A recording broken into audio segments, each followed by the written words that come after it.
नमस्ते and welcome. मैं Kesaram, assistant professor, राजनीति विज्ञान विभाग, राजकीय महाविद्यालय बाड़मेर। आज हमारा प्लेटो के ऊपर ये चौथा व्याख्यान है और इस व्याख्यान के अंतर्गत हम प्लेटो के आदर्श राज्य को समझने का प्रयास करेंगे। प्लेटो की पुस्तक द रिपब्लिक के अंतर्गत प्लेटो ने आदर्श राज्य की अवधारणा का प्रतिपादन किया है। प्लेटो के अनुसार आदर्श राज्य ऐसा राज्य होगा जिसके अंतर्गत दार्शनिक वर्ग के द्वारा शासन व्यवस्था का संचालन किया जाएगा या दार्शनिक राजा के द्वारा राज्य का संचालन किया जाएगा, या फिर राज्य के संचालन करता है वो दर्शन शास्त्र के अंतर्गत पारंगत होंगे। तो इस तरीके के प्लेटो का जो आदर्श राज्य है, इस आदर्श राज्य का जो उद्देश्य था प्लेटो का, वो ये था कि प्लेटो ने तात्कालीन समय के अंतर्गत एथेंस के अंतर्गत अराजकता एवं अस्थायित्व की व्यवस्था को देखा। इसके अंतर्गत प्लेटो ने ये देखा कि एथेंस की जो लोकतांत्रिक सरकार थी, उन्होंने सुकरात को किस तरीके से मृत्युदंड दे दिया था।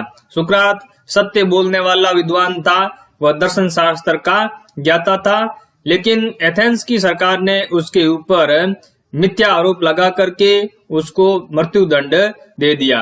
तो इस घटना ने प्लेटो के मन को गहरा आघात पहुंचाया और इसके बाद में प्लेटो ने अपनी पुस्तक जो द रिपब्लिक लिखी।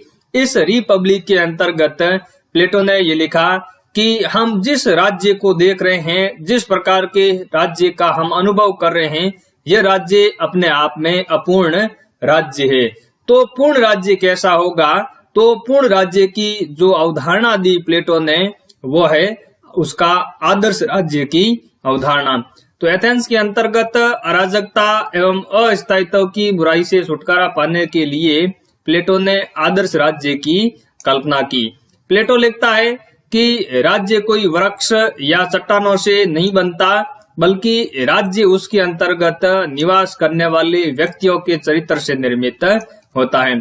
तो प्लेटो क्या कहता है? प्लेटो कहता है कि राज्य क्या है? राज्य एक प्रकार की नैतिक संस्था है। इस नैतिक संस्था के अंतर्गत जो राज्य का निर्माण होता है वो व्यक्तियों के चरित्र से ही होता है।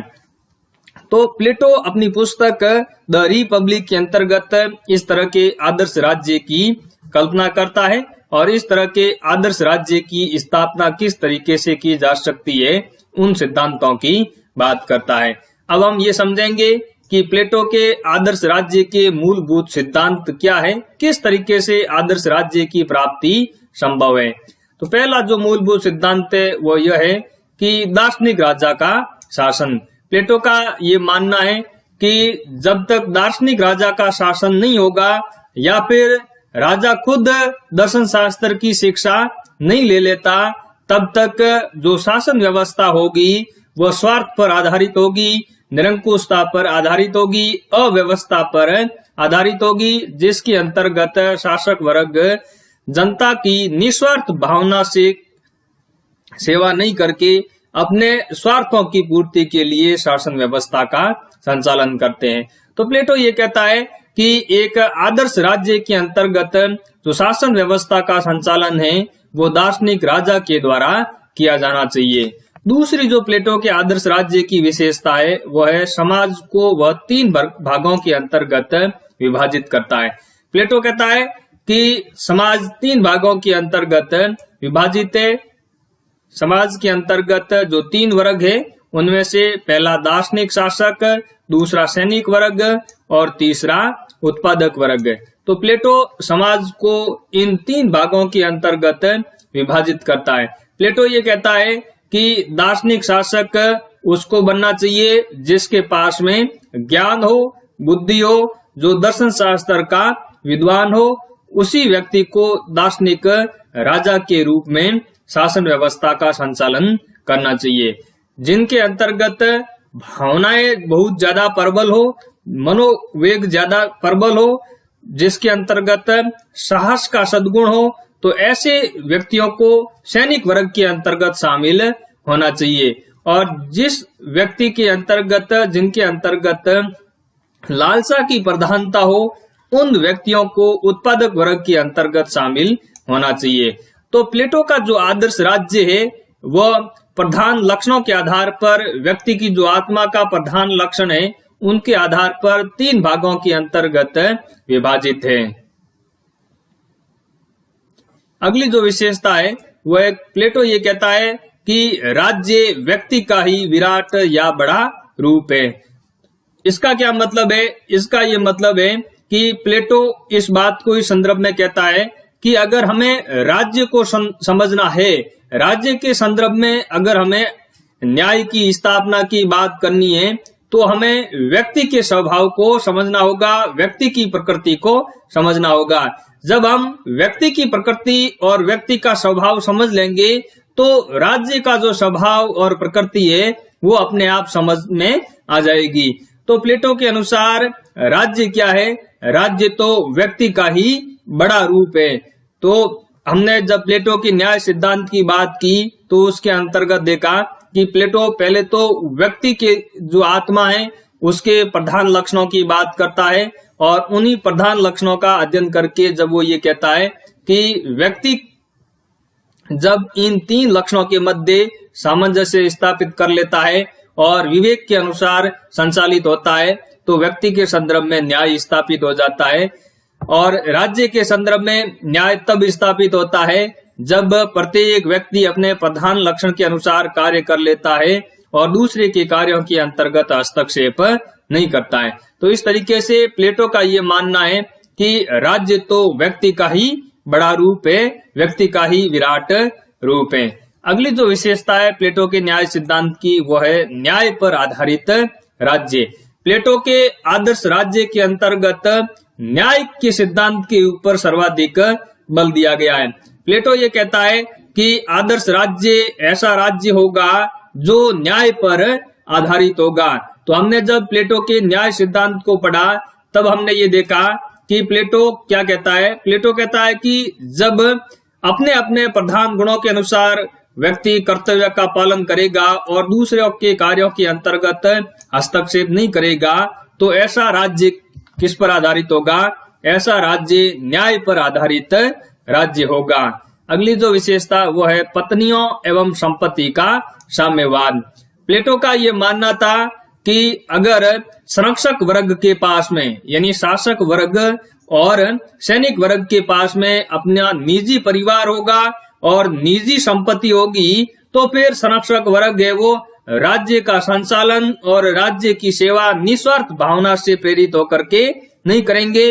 वो जनता के कल्याण के लिए, जनता के हित के लिए कार्य नहीं कर पाएंगे क्योंकि उनका परिवार के प्रति मोह होगा और वो ये चाहेंगे कि उनकी संपत्ति है वो उत्तरोत्तर बढ़ती रहे। लेकिन जब संरक्षक वर्ग के पास निजी संपत्ति नहीं होगी, निजी परिवार नहीं होगा तो वो फिर निस्वार्थ रूप से जनता की सेवा के लिए कार्य करेंगे। तो प्लेटो अपने आदर्श राज्य के अंतर्गत संरक्षक वर्ग पर, उत्पादक वर्ग पर वो साम्यवाद के सिद्धांत को लागू नहीं करता है। अगली जो विशेषता है वो है राज्य नियंत्रित शिक्षा। प्लेटो अपने आदर्श राज्य के अंतर्गत राज्य नियंत्रित शिक्षा की बात करता है। प्लेटो ये कहता है कि शिक्षा देना किसका उत्तरदायित्व होना चाहिए? राज्य का उत्तरदायित्व होना चाहिए ताकि राज्य की आवश्यकता एवं प्रकृति के अनुसार शिक्षा दी जा सके। अगली जो विशेषता है वह है कार्य विशिष्टीकरण के सिद्धांत पर आधारित राज्य। प्लेटो का जो आदर्श राज्य है वो कार्य विशिष्टीकरण के सिद्धांत पर आधारित है। कार्य विशिष्टीकरण का क्या अभिप्राय है? कार्य विशिष्टीकरण का यह अभिप्राय है कि जिस व्यक्ति के अंतर्गत जिस कार्य को करने की विशिष्टता हो, स्पेशलाइजेशन हो, उस व्यक्ति को वही कार्य संपन्न करना चाहिए। जैसे कि एक ऐसा अध्यापक जिसको राजनीति विज्ञान का ज्ञान है तो उसको राजनीति विज्ञान पढ़ाना चाहिए, जिसको इतिहास का ज्ञान है उसको इतिहास पढ़ाना चाहिए, जिसको विज्ञान का ज्ञान है उसको विज्ञान पढ़ाना चाहिए। तो इसी तरीके से प्लेटो आदर्श राज्य के अंतर्गत ये बात करता है कि समाज 3 भागों के अंतर्गत विभाजित है, सामाजिक वर्ग, सैनिक वर्ग और उत्पादक वर्ग। इनके पास में एक प्रधान लक्षण होता है उस प्रधान लक्षण के आधार पर ही उस वर्ग को कार्य करना चाहिए। यानी जिसके पास में ज्ञान, उसको शासन व्यवस्था का संचालन करना चाहिए। जिसके पास में साहस या भावनाएं हैं, उस व्यक्ति को सैनिक वर्ग के अंतर्गत शामिल होकर के राज्य की सेवा करनी चाहिए। जिसके अंतर्गत लालसा है, तृष्णा है, उस व्यक्ति को उत्पादक वर्ग के अंतर्गत शामिल होकर के ज्यादा से ज्यादा उत्पादन करना चाहिए। तो प्लेटो का जो आदर्श राज्य है वो कार्य विशिष्टीकरण के सिद्धांत पर आधारित है, जिसके अंतर्गत कार्यों की विशिष्टता के ऊपर जोर दिया गया है। अगली विशेषता है, प्लेटो के अनुसार राज्य एक नैतिक संस्था है। प्लेटो राज्य को एक नैतिक संस्था मानता है। प्लेटो ये कहता है कि हम जिस दुनिया को देख रहे हैं, जिसके अंतर्गत हम रहते हैं, वह दुनिया वास्तविक नहीं है, बल्कि वह दुनिया कैसी है, वह दुनिया काल्पनिक है। जबकि वास्तविक दुनिया प्लेटो किसको मानता है? प्लेटो ये मानता है कि इस दुनिया के पीछे, जिसके अंतर्गत हम रह रहे हैं, जो कि भौतिक दुनिया है, इस दुनिया के पीछे एक विचारों की दुनिया है, जो आइडियाज वर्ल्ड है, वही वास्तविक दुनिया है। तो अगर हम देखें प्लेटो का राज्य संबंधी विचार या प्लेटो का ये जो ज्ञान संबंधी विचार है, तो वो देखने में हमें थोड़ा अटपटा लगता है, क्योंकि प्लेटो इस भौतिक दुनिया को वास्तविक दुनिया नहीं मानता, बल्कि इसके पीछे की जो दुनिया है, जो विचारों की दुनिया है, उसको प्लेटो वास्तविक दुनिया मानता है। तो प्लेटो क्या कहता है? प्लेटो ये कहता है कि हम जिस राज्य को देख रहे हैं, हम जिस राज्य के अंतर्गत रहते हैं, जिस समाज के अंतर्गत रहते हैं, वो तो क्या है? वह तो अवास्तविक है, काल्पनिक है। वो तो विचारों की जो दुनिया है उसकी ही एक परछाई मात्र है। तो प्लेटो इस राज्य को क्या मानता है, जिसके अंतर्गत हम रह रहे हैं, उसको अपूर्ण मानता है। और विचारों का जो राज्य है, जैसा कि आदर्श राज्य किस पर आधारित है? विचारों पर ही आधारित है। तो उस आदर्श राज्य को, विचारों के राज्य को प्लेटो वास्तविक राज्य की संज्ञा देता है। और प्लेटो ये मानता है कि विचारों का जो राज्य है, जो आदर्श राज्य है, उसका ही ये जो राज्य है जिसके अंतर्गत हम रह रहे हैं, वो एक परछाई मात्र है, उसकी ही कॉपी है। तो वास्तविक राज्य को कैसे प्राप्त किया जा सकता है, पूर्ण राज्य को कैसे प्राप्त किया जा सकता है? विचारों के माध्यम से ही प्राप्त किया जा सकता है। तो इस तरीके से अगर हम देखें तो प्लेटो विचारों के ऊपर ज्यादा जोर देता है, विचार के ऊपर सर्वाधिक बल देता है। और आदर्शवाद के अंतर्गत ये माना जाता है कि ये जो दुनिया है, ये जो ब्रह्मांड है, इसके अंतर्गत जो भी वस्तुएं हैं, उसका आधार तत्व क्या है? उसका आधार तत्व विचार ही है। तो इस तरीके से प्लेटो राज्य को एक नैतिक संस्था के रूप में परिभाषित करता है। अगली विशेषता है स्त्री एवं पुरुष को एक समान अधिकार। प्लेटो आदर्श राज्य के अंतर्गत महिलाओं एवं पुरुषों को एक समान अधिकार देने की बात करता है। जब प्लेटो शिक्षा की बात करता है, तब वो ये कहता है कि स्त्री और पुरुष दोनों को ही एक समान शिक्षा दी जानी चाहिए। तो कुछ विद्वान प्लेटो को प्रथम नारीवादी विद्वान के रूप में भी परिभाषित करते हैं या उसकी व्याख्या करते हैं, लेकिन इस पर डिबेट हो सकती है कि प्लेटो प्रथम नारीवादी विद्वान था या नहीं था। अगली जो विशेषता है वह है प्लेटो राज्य का हित है वो सर्वोच्चता पर रखता है और व्यक्ति को राज्य का अंग मात्र ही मानता है। तो प्लेटो के आदर्श राज्य के अंतर्गत व्यक्ति की बजाय राज्य के हितों को सर्वोच्चता पर रखा गया है, राज्य के हितों को वरीयता दी गई है। तो इस तरीके से हम देखते हैं कि प्लेटो के जो आदर्श राज्य का अवधारणा है, उसके अंतर्गत ये कहा गया है कि आदर्श राज्य ऐसा राज्य होगा जो कि न्याय पर आधारित होगा, और आदर्श राज्य की प्राप्ति है वो शिक्षा और साम्यवाद के सिद्धांत के माध्यम से की जा सकती है, ताकि एक आदर्श राज्य की, न्यायपूर्ण राज्य की स्थापना की जा सके। अब हम ये देखेंगे कि प्लेटो की आदर्श राज्य की आलोचनाएं क्या है। पहली आलोचना है, प्लेटो का आदर्श राज्य काल्पनिक है और व्यवहारिक नहीं है, अव्यवहारिक राज्य है। जैसा कि हम देखते हैं कि प्लेटो जब सिराक्यूज के राजा डियोनिसियस द्वितीय को दार्शनिक राजा बनाने की कोशिश करता है, तब वो इस कोशिश के अंतर्गत असफल रह जाता है, क्योंकि डियोनिसियस जो राजा था वो एक तानाशाह प्रवृत्ति का था और प्लेटो अपनी पुस्तक रिपब्लिक के अनुकूल ही उसको जब दर्शन की शिक्षा देता है तो फिर वो जब दर्शन की शिक्षा लेते लेते डियोनिसियस थक जाता है तो प्लेटो को वहां से भगा देता है। कहीं पर यह भी लिखा हुआ आता है कि प्लेटो को दास के रूप में बेच दिया जाता है। तो प्लेटो खुद भी जो उसका आदर्श राज्य है उसको व्यवहार के धरातल पर लागू नहीं करवा पाया था। अगली जो आलोचना है वो यह है कि प्लेटो समाज को 3 भागों के अंतर्गत विभाजित करता है, जो कि अप्रासंगिक है और असमानता को बढ़ावा देने वाला है, क्योंकि प्लेटो सबसे ऊपर के स्तर पर किसको रखता है? दार्शनिक राजा यानी शासक वर्ग को रखता है, फिर दूसरे नंबर पर सैनिक वर्ग को रखता है और तीसरे नंबर पर वो उत्पादक वर्ग को रखता है। तो इस तरीके से वो जिस तरीके से समाज को विभाजित करता है वो अप्रासंगिक और असमानता पर आधारित हायरार्की को बढ़ावा देने वाला है। इसके अलावा यूनान के अंतर्गत उस समय दास प्रथा प्रचलित थी और प्लेटो ने दास प्रथा के ऊपर कुछ भी नहीं लिखा।